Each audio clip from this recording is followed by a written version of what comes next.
I got excited about a project. It's finally cooled off to like 68 degrees, so it's comfortable for working.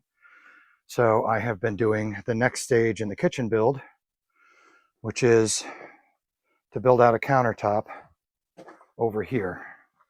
Very roughed in now.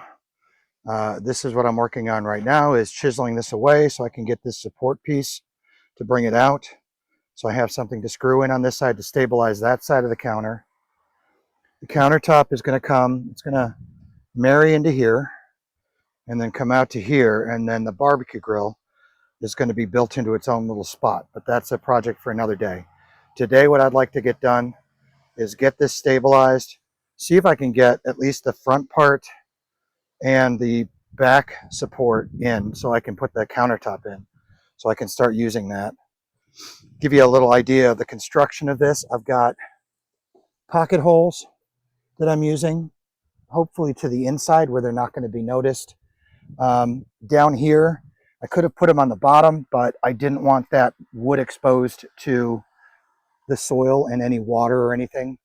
So I put them on the inside of the cabinet. Again, there'll be stuff over the top of this so you won't see it. This, believe it or not, as unlevel as it looks, is actually almost dead flat level, as is this part of the counter. So the goal is to keep all the rest of this flat and level so that I can get a nice flat level counter, which I have not really had, ever. So I'm going to continue chiseling that out to get a spot for this just spacer that's going to get screwed into the beam, screwed into the support leg. That'll be in that corner there. I'll have another support leg in this corner, but it's going to be shorter because, again, there's going to be a box that's going to drop down below counter level to allow that barbecue grill to sit into the counter. And I'll line the inside of the box with concrete backer boards so that it's fire safe. But I'm excited. This is a lot of progress to get done in just a few hours. It doesn't look like much, but getting the pocket holes lined up, getting everything square, getting everything level on a place that is absolutely not level. And as you can see, I had to, in order to make it level, I had to dig a significant chunk out of the side of the hill. So I'll be, all of the stuff that's here is pressure treated, but then I also stained it, and I'll be staining all of the stuff that you see just to give it some water resistance, because that will leach through the soil. So that's where I'm at, and I will do a little, probably I'll do a full-time recording of that and then maybe time lapse the rest of this so that you guys get an idea of the construction that I'm doing here. I do have to put another support foot under the front here because, again, my whole property slopes down in this direction. So this will be good enough. I'll put a pressure treated foot, which I already have cut for that, on that front corner. It's a 4x4, and then I'm going to get on with the rest of it. I'm going to clean up the face of this. It's really rough just because I wanted to knock out the big chunks and get those out of the side. It doesn't have to be inset very deeply. I'm just putting a ledge on there so that it will, have a good footing and be solid. And then I'll probably put at least 3, maybe 4 3-inch screws to hold this in place. But I need to get this all completely flat, and I've got a little variation here. So I'll be doing a little chisel work for a while.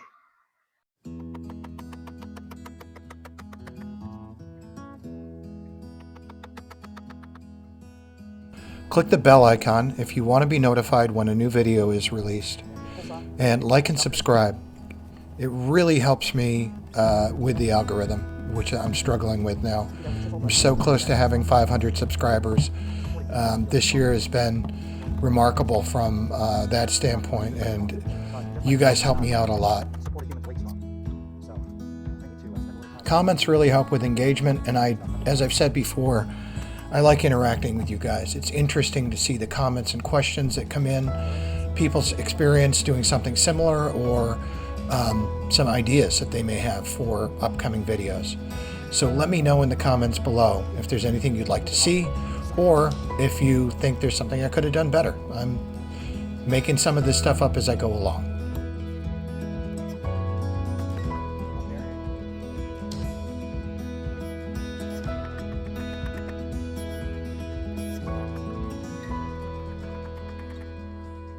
The ideal situation of looking around wood, things already in place. Sometimes you can't use the flat of the chisel. All right, that's about as good as I want to go. Again, it's just a nice little ledge, and it's going to be hidden behind the board, so you're not going to see it. Scrape this down here. Make this nice and flat over here to give us as much support as possible. All right, that's about as good as I'm going to get that. I'm going to paint some, it's not going to match the rest of the beam, but again, it's going to be hidden. So I'm going to paint some stain behind that, and I'm going to paint the backside of my support wood that I'm going to put on there.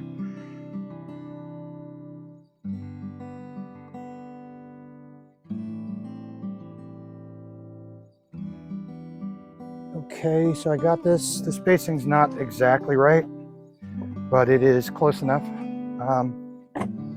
Again, this is just going to support a top, and everything is slightly off kilter out here. I try to cut everything square, and then I go to put it in the hill, and none of the hill is square. I'm getting myself covered with paint at this point. So I'm going to line the back corner up, and then I'm going to bang this in to hold it.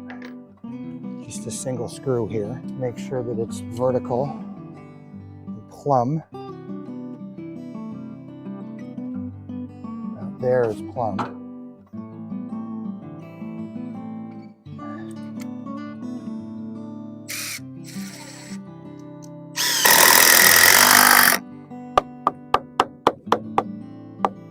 To bring it back in line with the rest of the frame here. Just tap it a couple of times, tap it a couple of times, and now the pocket holes will seat down into the center of the board instead of blowing out the side. That's the theory anyway. We'll find out.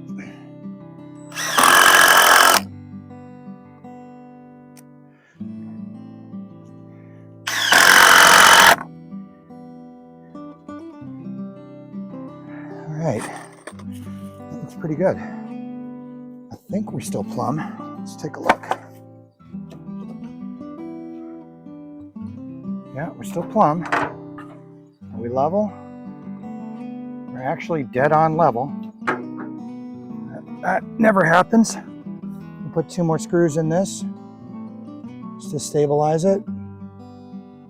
Again, this is overkill for what it's doing, but I have the screws and I don't want to rebuild this anytime soon. I need to stain all of these uprights that I have not stained yet. So I'm gonna, you don't need to watch paint dry. So I'm gonna stain these and then I'll be back. Unfortunately, my microphone cut out during this portion of the video. What I'm trying to do here is attach the top rail and keep it level and flat.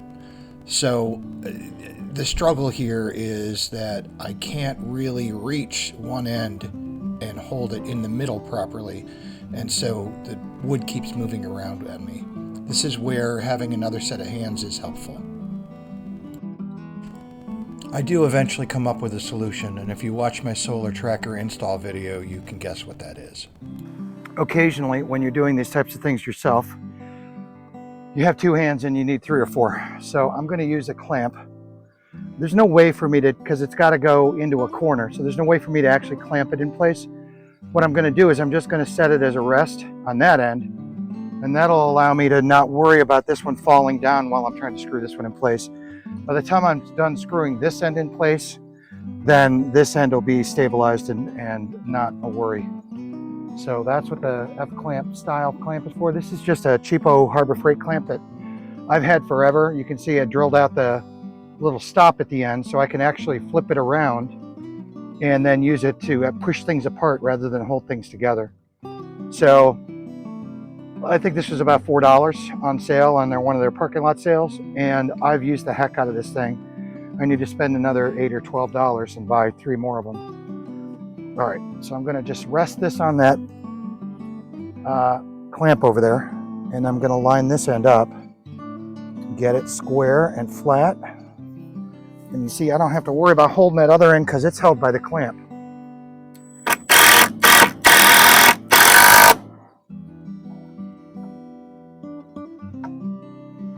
I'm not going to drill that bottom one. I want to make sure that the top over here is flush with the top of the support.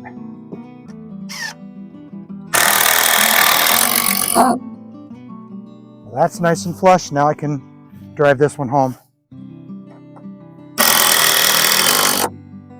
So, got a twist in it, but I can pull that back out with sufficient force on the drill. So,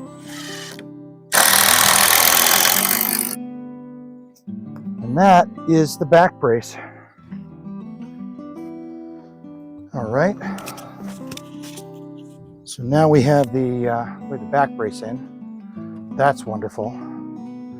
I am going to go and grab the countertop that my buddy Doug thankfully let me have, and I will return. So this will give you an image of what this is going to be like. I'm going to move this. I may have made this frame just a little bit too big. I made it to fit the food storage chest, and I didn't realize that this countertop was not nearly as large as I thought. So I'd like to scribe this curve out of here and then shove this back in a little bit. I will screw up from the bottom with some 2-inch screws, and that will secure this.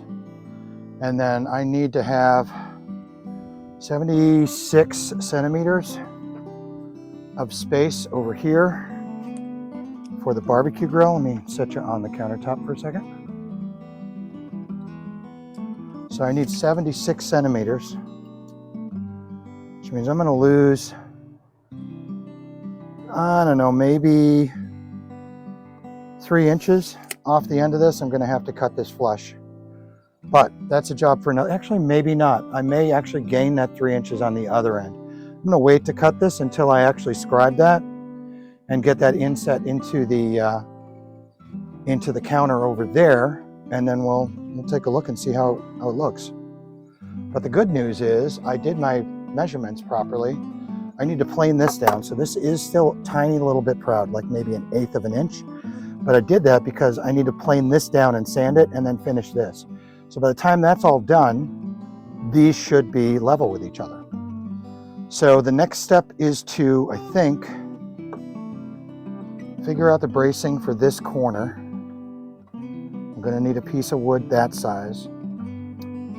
And then I'll need the piece of wood to go underneath here as bracing. And then I need to take probably one of these paper bags that I save from the grocery store, because they're perfect for making templating material for this. So I need to probably draw a template of this upper edge and then a template of this angle, and then build that into this corner piece on the counter. So this, when it slides in, will kind of look seamless if I do it right. That is a look at how much additional counter space I'm going to be gaining, which will be great. So I'm going to get to working on that. All right, so I decided to skip to the templating portion of this. I'm just gonna, what can I do? I think I can use my magic pencil here. I really don't need to go much past that. I'm using the edge of the pencil here and pressing the carbon into the sharp edge at the top of the counter. It makes a nice dark mark, which is easy to follow.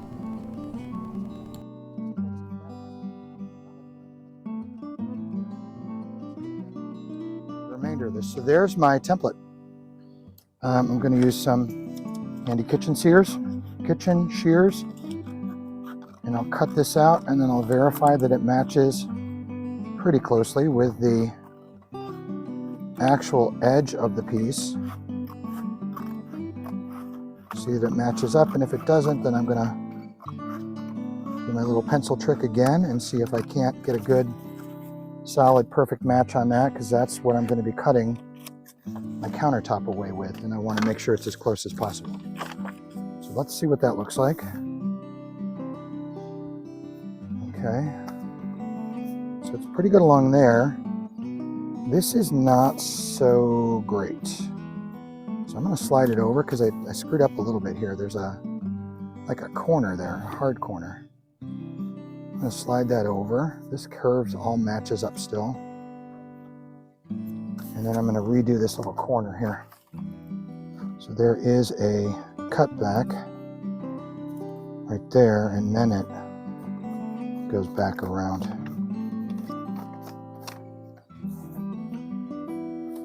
This is probably way overkill for how much I need. So let's redo that.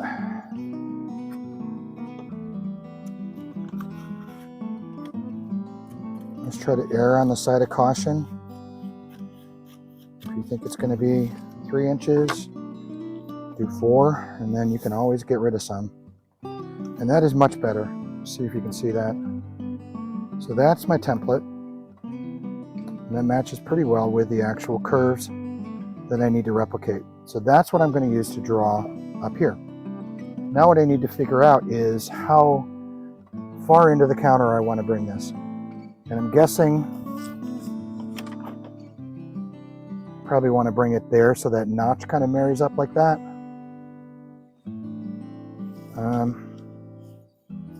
Actually have to move it this way like that. That's how that would go. So I'm going to mark that as well as I can here.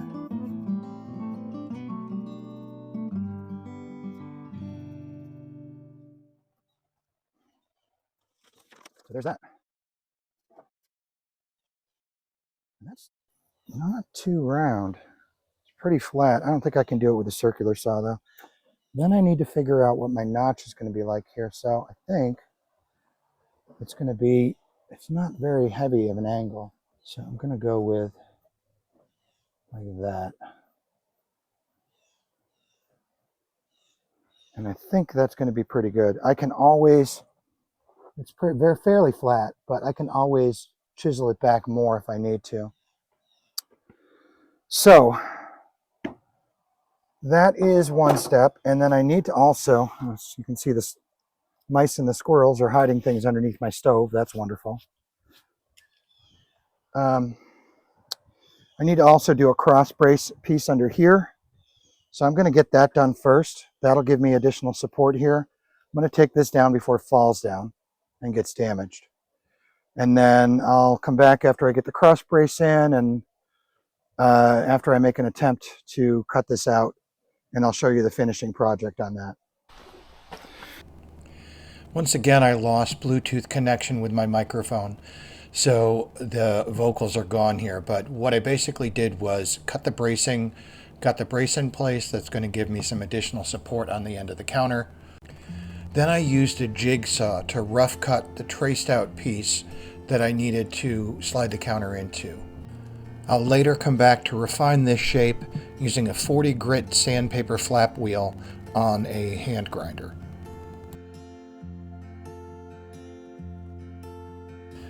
Anytime you're trying to marry two organic shapes together, it's a bit of a time-consuming process. You have to go little by little and scrape away the things and then fit the piece in to see if you've got a good matchup, and then repeat the process over and over again. You can see here I did a pretty good job of getting the shape cut properly. There's a little bit of wiggle room there that I need to clean up, as well as the angle of the side. And the height of the countertop on the new countertop is considerably higher than the existing countertop, so I'm going to have to fix that as well.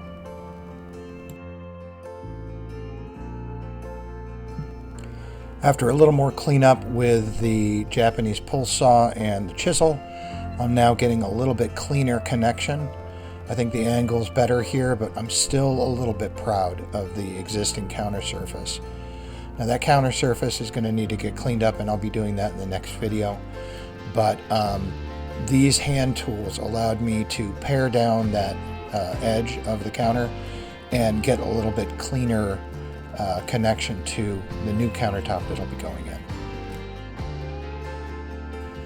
I've sped this up here because it's a lot more refining with the flap wheel on the grinder. pushing the countertop up, checking the connection, pulling it back, doing a little bit more refinement. Each time I close up a little bit more of the gap and I get a little bit closer to a tight fit.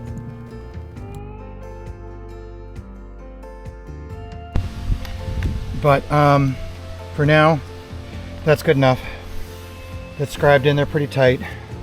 I'm gonna have to do something about rounding this over so that it's not sticking out. Maybe bring it down to meet here or something. But yeah, that is so much more counter space than I had before, and it's solid. Like, I could probably put a little blocking under here to stabilize it a little bit, but it's not going anywhere. So I'm gonna get my kitchen put back together, and then I'll give you guys a final view of this stage of the kitchen build. One thing I haven't talked about is, you know, this, my appearance. My hair is often unkempt and sometimes not washed, especially if I'm working on a project and I know I'm going to be sweating. There is no point in taking a shower. I don't pretty this up for YouTube. This is the real life that I live here. So the projects that I work on, especially when I'm working alone, are exhausting and sweat inducing. And so you're gonna see me. So here's the Instagram view of the project work that I got done today. These drawers hold my spices and my silverware. I've got the kitchen put back together. As you can see, the gap is still there, but it's not really that big a deal. And this adds so much more counter space. You get an idea now for how little counter space I have. This is a drying rack, so when I'm cleaning dishes, I basically leave this laid out. It does roll up so I can get a little bit more space. Everything is covered with hemlock needles because I live in the woods and I literally have hemlock trees over my kitchen. So this is, you know, part of the charm, I guess you would call it, of living in the woods like this. But I enjoy being in the middle of nature. So I could clear cut this and make it all pretty, but I don't want to. I like being in the middle of nature. This is what I did today. So we've got the new counter in, solid as a rock.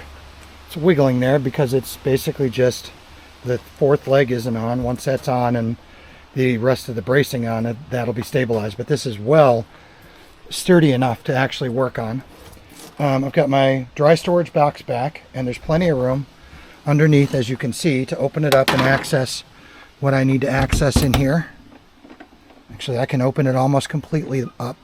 I can access my dried goods, my breads, chips, soup cans, whatever else I store, the dog food I think I store in there. I can lock that. So I had, as you know, if you watch the videos, I had some raccoon issues. And so this was a good solution for that. It allows me to lock my food away and not have to worry about it being destroyed by raccoons. It is 3:46 in the afternoon. I've been going since 7 o'clock this morning. And I think I accomplished a lot. The barbecue grill is back where it needs to be. The top opens up. That, like I said, will eventually migrate into here, into that area where the counter doesn't extend to. There'll be a box built out, and I'll chop those legs off, and it'll be built right in. For this summer, this is going to be its final form. These minor improvements, that one section of countertop and having the framework done here, is a massive improvement for me from a quality of life standpoint. This is going to make a huge difference in how I do meal prep and how much space I have to work on my food and whatnot. In an upcoming video, I'll show how I refinish the remainder of the kitchen counters, bringing them back to almost new. This kitchen project stretched out across multiple weeks during the summer. After spending so much time cutting and milling these boards for the countertop, it was disheartening when I got there in the spring and they had grayed up and molded. I wanted to have a kitchen that I could be proud of, so it was worth the effort that I spent over the summer refreshing these top countertops and making this a kitchen that I really want to spend time in. As always, thanks so much for watching. I appreciate everyone who visits the channel. Like and subscribe and ring the notification bell if you want to get notified when I post all of my videos.